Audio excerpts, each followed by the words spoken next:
Often we feel disheartened if things don't go as planned or expected. If not managed carefully, this can affect our emotions and happiness. For instance, a once amazing relationship might start to sour with fewer calls and interactions. Or after investing a lot of money into a business, returns might not be as encouraging as hoped. How do we react in such situations?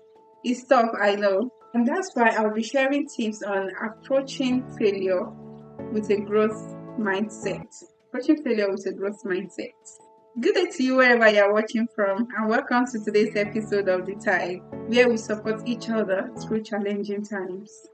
My name is Tomoshola. Now let's dive into the 7 tips I'll be sharing on approaching failure with a growth mindset. Don't go nowhere. And if you haven't subscribed, please take this moment to press the subscription button, like and share the video. Keep spreading the news.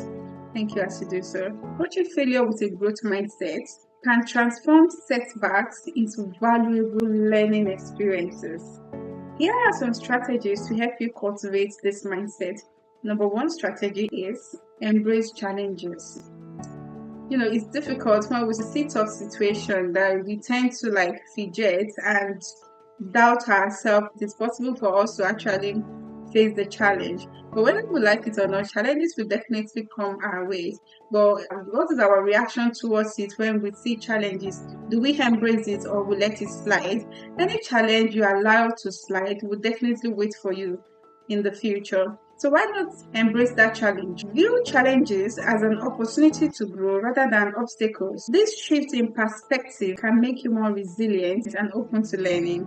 Number 2 is learn from mistakes. Let me borrow the quote of John Wooden. He says, if you're not making mistakes, then you are not doing anything. This is for us to know that mistakes are inevitable in life. Instead of seeing that mistakes as failure, let's see them as feedback. Analyze what went wrong and how we can improve. This approach helps us to develop problem-solving skills and adaptability. Number 3 tips is celebrate effort, not just success. Oftentimes, what we see is the success of people who don't actually take time to analyze the effort they have put into achieving, the success they are celebrating. Focus on the effort you put in rather than the outcome. Praising effort encourages persistence and a willingness to take on new challenge. I believe when we celebrate the effort we put into achieving something, that alone is enough to give us the drive to be open to a new challenge. In a classroom setting, that is why it is important to celebrate not only students that are outstanding, but also students that put in effort to achieve fair results. Number 4 tips is let's seek feedback.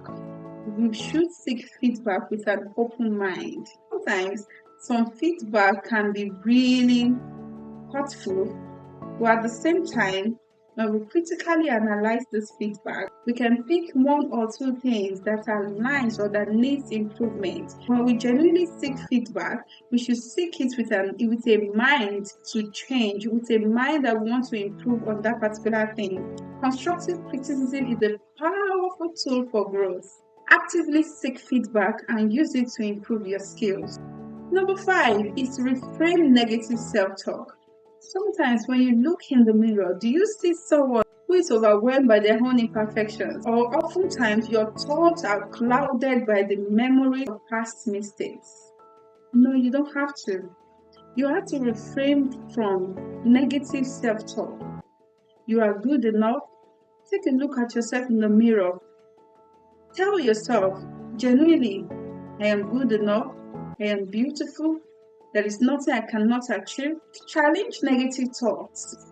Negative thoughts are inevitable sometimes, but when you challenge those negative thoughts, anytime they come, you confront it, it's going to reduce over time. You will find yourself not engrossing in negative self-talk. Rather, you say positive things to yourself. Challenge negative thoughts by reversing them into more constructive statements. For example, instead of saying, I can't do this, why not say, I can't do this yet? It's not as if you can't do it. but probably at that moment you are not mentally stable enough to try that. Take much of our time on today's episode of The Tide. These are just short tips I'm sharing. Don't forget, we are talking about approaching failure with a growth mindset. Moving on to number 6 tips.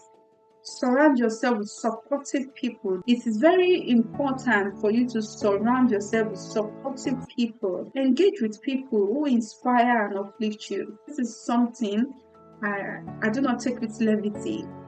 It is very important to surround ourselves with people, positive people. If you notice that you have a friend and the kind of energy they emit around you, it's not what you need. It's not good for your mental well-being. I think it is time for you to just pull away, pull backward, take a step back. This will not only help you to approach failure with a growth mindset, but also it's going to help your mental well-being. Mentors and supportive peers can provide valuable insights and encouragement.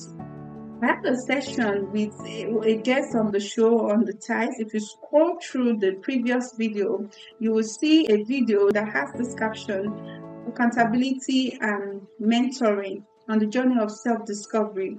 There, we spoke about the importance of a mentor in one's life. If you have a moment, kindly check the video. There are 1 or 2 things you will be able to take from it. And the last tip I'll be sharing on today's episode of The Tide is focus on the process. It is very easy for us to get carried away, for us to lose our gaze on that particular thing we are chasing. However, it is also important for us to focus on the process. Whatever your aim, your goal is, focus on the process. Not only the results, not only focusing on the outcome, how you go about it, you don't care. It's not only about the outcome that you want to project out there, that you want people to see, but at the same time, you focus on the process. It is very important to focus on the process. Concentrate on the learning process rather than the end results. A lot of us make that mistake a lot.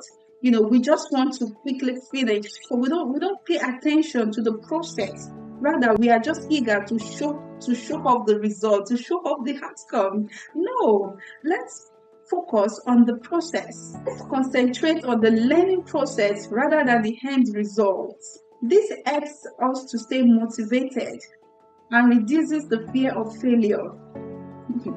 It's, as easy as it might sound, it is very important, because if we don't focus on the process, eventually if the outcome is failure, we won't have much to learn from, because we are not focusing on the process. So when we focus on the process, the step-by-step process, and eventually the outcome is failure, when we go back to start all over again, we have learned 1 or 2 things in the process that when we want to do it again, we know that, okay, I tried this the first time, this second time, let me try this method, it's going to work.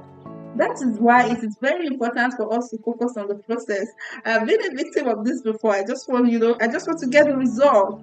How I get the result, I don't care. I just want to get to the result. That is why most of us, we don't learn. We keep on making the same mistakes over and over again. So viewers, let's focus on the process. It is very important to focus on the process rather than the eventual outcome. I hope these 7 tips that I have shared on approaching failure with a growth mindset truly helps.